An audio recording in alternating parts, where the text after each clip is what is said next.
Sean Lynn in the pub for a Dram with friends, where we talk about faith, family, food, and fun. Pull up a chair and I'll pour you a drink.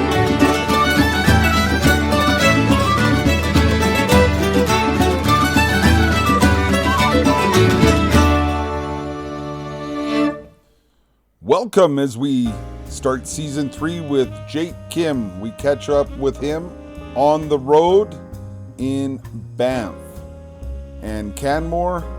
Sit back as we pour a dram and have a great time.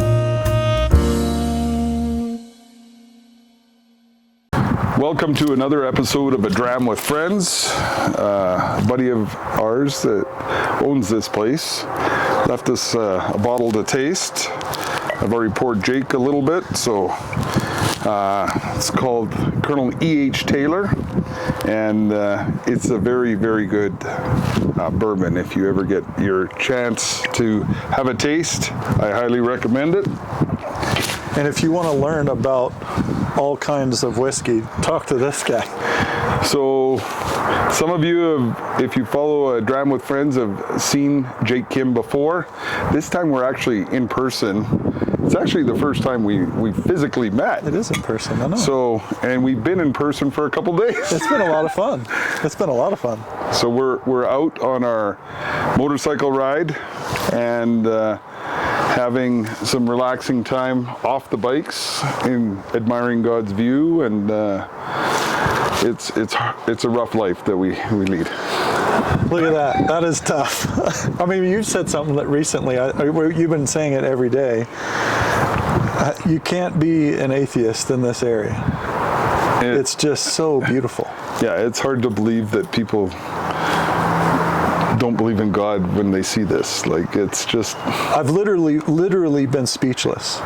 Like, that's how incredible it's been. Like, especially seeing it on a motorcycle. That's the best way in my mind. But. So Jake is a novice on our ride, and I think he's applying to be a permanent... I haven't gotten my application. Yeah. So Jake, you're doing a lot of work with ministry to men, and what is it that you see the areas that we need to work on as leaders to ministry to men? Yeah, thanks. It's something I've appreciated, us just batting around the ideas and whatnot in our time, but one of the things that I think that I've encountered has been the concept of what's called the 4 identities of a man. So son, brother, husband, father. And to me, if you are solid in each one of those, you're going to be a solid man. But the ministry to a man is unique in each one. Like, a brother is different than a father, and the style of relating and how you engage in what you do. And so I focus a lot on sonship, because to me it's the most core, it's the most basic one. And essentially that's the concept that we have a loving father who cares for us deeply, who is good, who is kind, who's merciful, but at the same time who wants to mature us into who we were designed to be. Like, it's that combination of loving father and maturing father. So when you hear in the scriptures, like, the father disciplines those that he loves, a lot of us think discipline and we think like getting the strap or something, but discipline is essentially, what that means is forming someone to become what they were designed to be. And so you take something away, or you add something into their life as an instrument that helps them grow into who they were meant to be. I think a lot of men actually skip over how important it is to first and foremost know that they're a son, that they're loved. Because the stuff that you have to do as a husband and a father is not easy. It requires a lot of you. And if you feel alone, or you feel like there's no one there to help you, or you feel like, I don't know what to do, I don't know how to do it, but I don't have anyone I can turn to who can really help me, those are very, very hard. But that's why sonship is critical. If you know you're a beloved son of the Father, then you can engage in those realms as brother, husband, and father, and actually be okay, even thrive, I would say. What came to mind when you were talking about that was like a father teaching his son a trade, or how to change the oil, or how, like, just those steps of how a father passes on those things, whether it's a trade or a work ethic. And I've said it many times, and people might be getting like this driving your grade 12 to the front door of the school. Like, we have to let them fall in order for them to learn to walk. Right. We were talking the other day about resilience. Yeah. And I loved what you said, because on the podcast that I do, we emphasize woundedness a lot. And one of the things that I'm starting to really see the value of and emphasizing as well is resilience. Because in our culture, like, our young people, they're trained to be weak. Yeah. And I don't mean that like you shouldn't be kind and everything should be extremely difficult. Like, resilience comes from the appropriate amount of difficulty. And the key there is the appropriate amount of difficulty. You can't give a 5-year-old a 14-year-old problem. I mean, like the age. If a 5-year-old, he can't do what a 14-year-old can do. But you should still give the 14-year-old a 14-year-old problem. And so what you're describing, what drop them off at school, like, that's maybe an 8 or 9-year-old problem. I can walk to school, or I walk a couple blocks down the road to get to school, and the message that I think that sends, that hurts men when they're young, is that the world is an incredibly dangerous place.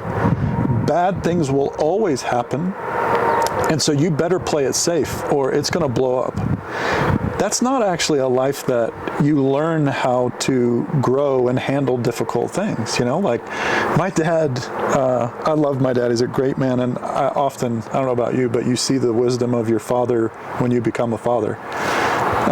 One of my dad's favorite phrase, I should put on a t-shirt, is, you got to be tough if you're dumb. And one of his things is, like, if you're going to go out and try to do something and you're not prepared, or you haven't thought it through, it's probably going to hurt, because life doesn't apologize, right? Like, it doesn't say, "Oh, I'm sorry that you didn't wear the right shoes and you went for a 5-kilometer hike or whatever, and now you got blisters." Well, the hill didn't apologize. No. You still got the blisters, so you better be tough if you're dumb. Yeah. Well, and just allowing them to tackle adversity.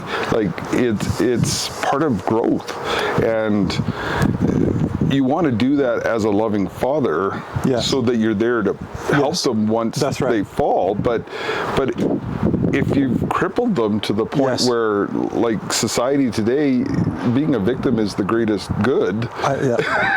And the young men especially struggle with that, because that's not who they are. Like, you talked about that core of who you are. Right. I'll share a real story that's happened in the past few days with us, with motorbikes and our motorcycling. So the bike that I have at home is half the size of the one that I'm riding with you this week. And so we go to Mass, everything's great. We park our bikes and we're turning around, and we turn around the parking lot. And I haven't ridden a giant bike like that very much. So I'm on a slope, and I go to put my foot down, and the ground isn't there like it should be, because I'm on a slope. Well, what happens is that I can't catch my foot, and I've got a 800-pound machine falling on me, and the bike falls. And that is, like, in the motorcycle world, that's like the mortal sin of motorcycling. But what happened was, what I've learned, as I've thought about that, is that was actually really important for me, because I'm now paying a lot of attention to where my feet are and how I'm learning and whatnot. And you watched it fall, and it wasn't like you couldn't have gotten off the bike quick enough, but you came over, you helped me, and you actually said, "Hey, lean into the slope," and those kind of things prevent. That was a great example of a very simple thing where if the bike hadn't have fallen, I probably wouldn't have learned the lesson as deeply or as valuable. And it had to require some humility. I had a couple doses of humility, but I think that's part of it. Like, that's what builds resilience, is that I'm okay to make mistakes, and I learn from my mistakes and I grow. But if you prevent the capacity or the ability to make a mistake, you don't grow.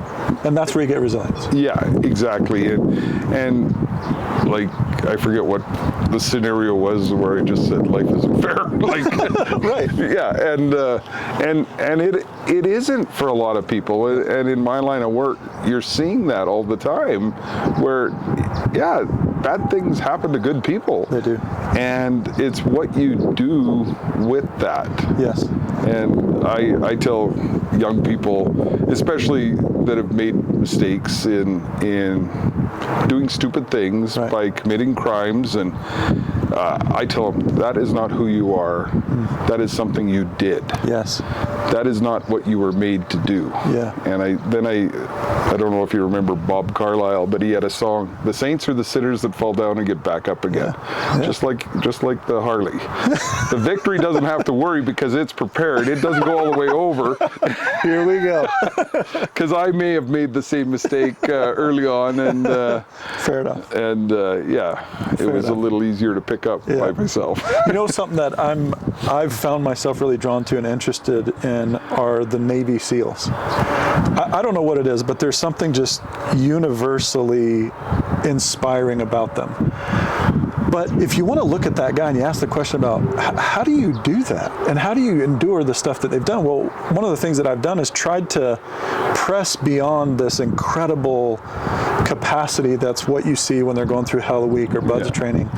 They actually have some extremely strategic and intentional ways that they do things so that they can grow and become who they can become a Navy SEAL. They don't start Navy SEAls. No. They're trained into Navy SEAls. And that whole concept of Navy SEAL to me is applicable to masculinity. Peter Kreeft has this thought, and he says, human beings are the only creature that their nature, human, is a task. It's not given or granted. You have to become a human. It's not automatic. Like a dog is a dog.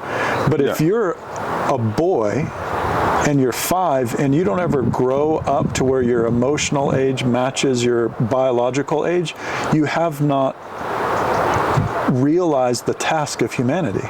Well, and you bring up an interesting point that I've struggled with trying to figure out is, throughout history, there was a passage into manhood in many cultures. Yeah. And we have nothing for our young men for them to know that now you're kind of there. The rites of passage. The rites of passage. There's actually, he's in the process of finishing it. A good friend of mine from California has taken this concept and run with it. His name's Dominic Polito, and he's actually currently writing a book about young boys and very young men becoming men. And he has this list of 100 things that every man should be able to do. And he sees it as this journey of all kinds of things. How do you balance a checkbook? To how do you change the brakes in a car? To how do you ask a woman on a date? To how do you say you're sorry? To, just all the gamut. And one of the things I thought was really beautiful about what Dominic did is that he acknowledged that he didn't know how to do all the 100. So he had to bring other men into his sons' lives to help father them into who they were supposed to be. And there's the concept of a community raises a man, not one individual. And my son has been blessed immensely by other men outside of me, because I don't know how to do everything. But what his concept is you surround this young man or this boy with men, and the rites of passage become, go change the oil by yourself, and then go drive the car. And so he did it. And if you didn't do it right, not good. Right? The look on your face. Yeah. Dad might stop him if he sees the oil come out as you're driving away. Right, yeah. But that's exactly the point. Instead of like maybe an Aboriginal thing, and I think there's cool value to that, but the modern rites of passages are things that used to be normal. Where your father would teach you how to swing a hammer, your father would teach you, but we've lost it, like the dads often don't know how to do a lot of that stuff. I'll speak for myself. The areas that I'm pretty good at are the emotional, psychological areas. That's one of my strengths. It's part of my profession. But I'm not very good at the mechanical stuff. My dad was excellent at it. And so he taught me, I know how to find a stud in a wall. Yeah. My friends like to say it's them on the other side of the wall. That's how you find the stud in the wall. Yeah, anyway, that's a good man joke. But being surrounded by other men who know how to do that, like I'm still being fathered. And so I think that's a critical thing for men to be okay with, is no matter your age, you're still a son in need of fathering. It doesn't matter how old you are. Well, and especially like going through that Bible in a year and the wisdom, right? Like you're always in search of that wisdom, which is a gift from the Father, right? Amen. And I don't know if it's your dad's quote, like I'm too dumb to. You got to be tough if you're dumb. Yeah, because I try just about everything because I'm too cheap to go pay somebody else to do it, and so I. But have you learned over the years how to do a lot? Oh yeah, like. Did you make mistakes along the way? My wife sure thought I did. I was very gifted. I was very gifted to have a wife to help me with humility. That's one of the best gifts of spouses. Yes, yeah. She's helped me find my shortcomings. So. But you've learned over the years how to do other things, and now you have a competency in those areas. Yeah, and I can share it. Like, so one of the things for us to make extra money as a family, rather than me going to do pay duties like as a police officer, I do decks and fences so I could work with my boys and make it more of a family. Right. And I remember we had a family that ended up staying with us for a while because of a ugly divorce thing, and I brought I think it was probably 14 at the time, took them out with us, and I got the big power tools, the 12-inch chop saw and the drills, and he phones his grandma that night. He goes, "Grandma, I got self-confidence." I'm going, I don't remember that being part of the lessons. But, that's the point. Yeah, like that just, wow. And just being able to, I've seen that time and again with allowing young men to man the grill, or teaching them to, and they just eat it up. And that's how you build the resilience, is because it's an appropriate risk, an appropriate demand. You didn't ask the guy who manned the grill to go and hunt the animal, harvest it, bring it up, create the tenderloin, and then put it on the grill. Yeah. That's too much. That's too hard to do. And then make his life depend on it. Yeah. Now you've overwhelmed him, and you'll no longer, like the psychological research would say, that there's what's called a window of tolerance. Yeah. And if you can put the challenges and the struggles and the adversity within what a person can tolerate, you'll not only help them grow, but you'll expand their window to where eventually they can tolerate all. They're highly resilient. Well, and that's where, like I talk about coaches. Like, nobody remembers the coach that said, "Hey, Johnny, you did your best." Like, but it was the coach that challenged you. You've got more in you. Like, get out there, and this is what you need to do to execute this. Go and do it, right? Yeah. And those are the coaches you remember. Whereas, like, when they did this, we don't keep score stuff, boys just, I don't want to play, like, because they all keep score. It's in the heart of a man.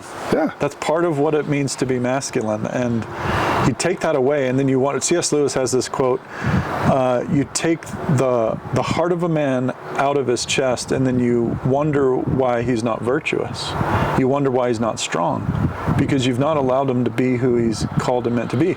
Now, one of the things I think that's important, because some people will hear this and they'll take it too far. And this is where a lot of my work has come in, where men become abusive and they misuse their power.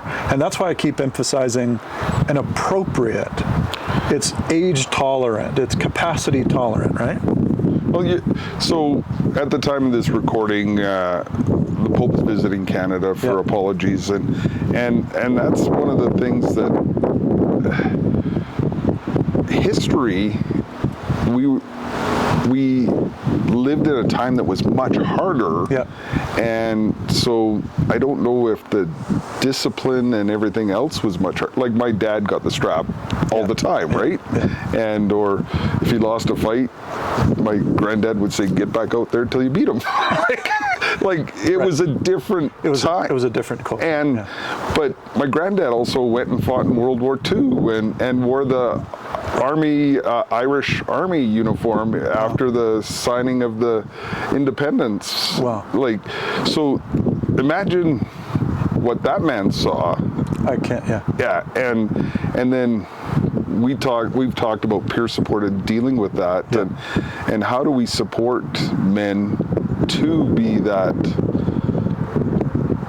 loving father that allows their kids to. And I think one of the things that you're talking about that I think that's really important is notice the domain that you circled there, which is being a loving father. Yeah. That is not easy. No. Yet that is an incredibly valuable and worthwhile area to pursue. If you're going to take a risk in a day, risk loving someone better. Because it's hard, if you mess up, man, that was the right area to at least try it, right? Don't risk, and I mean, appropriate risk is good and whatnot, but being a good and loving father, that's an area to pursue wholeheartedly. So that's what I mean, son, brother, husband, father. If you need to prioritize, those are really worthwhile key priorities. I will reflect on that as I continue my dram. But Good. Like I've really enjoyed our time. Yeah. We briefly talked, and I've gotten to know you a lot better over the last couple of days, and I see God working with men like yourself in Canada, and it gives me hope that we can. Well, we know God wins, but I pray that He uses men like yourself to continue that battle. And I want to affirm you because you've been doing men's ministry for 25 years in Canada. I don't know anybody who's been as committed and devoted to this domain, which is, in my mind, we both agree, it's an absolutely essential part of the church's ministry to the world, is the ministry to men. And you've been in it a long time. You know a lot of people. You keep tossing out names, and more than half I'm like, I've never heard of that guy. And it's just amazing how committed that you've been to this, and I think the fruit is there. And I hope that the people watching can continue to stay tuned into you, because you have a lot to offer. Well, and that's where I've been blessed too, with a family that's been supportive and sees the need of the mission. But we also, growing up, the kids, back when we stuffed envelopes, that was part of a tradition that we did leading up to the car. So there was, you incorporate it into your family life. One of our speakers in the past, Dave Dram, and he used to talk about, you have 6 plates that you need to keep spinning, and if you ignore one, it starts wobbling, and then so I've taken stuff and tried to spin them at the same time, thus motorcycle rides with evangelization or barbecue outreach. I getcha. So take 2 plates and make it one. That's a good idea. So holidays, evangelization, all of it. Yeah. So because I don't know when God will say, you've done enough, but it's just given what I see on a regular basis. Like, I'm in the high schools, and you're taking sexual assault complaints and assault with a weapon, murder. We had one this year, you know, a stabbing. So there's still some work to be done. So That's true. how do you stop? You don't. I mean, I think we stop once we're like 2 weeks after we're in the ground, I guess. But Okay, yeah. That's when our 2-week notice goes in. Okay. Yeah. Well, I want to thank you for taking time Absolutely. out of this busy schedule. It's tough. It's tough. This is tough. And Thanks for having me. I don't know if you remember from last time, but the term whiskey comes from an Irish Ishkabaha, which means water of life. And I pray that you continue to lead many souls to the true water of life. Thanks, brother. Thank you. And cut. Oh, that's good. I hope you are enjoying this content. Please like and subscribe, share with a friend. Also, go to GodSquad.ca where you can pray with us and for us, and consider donating so that we can continue our mission, reaching men wherever they're at. Thank you. As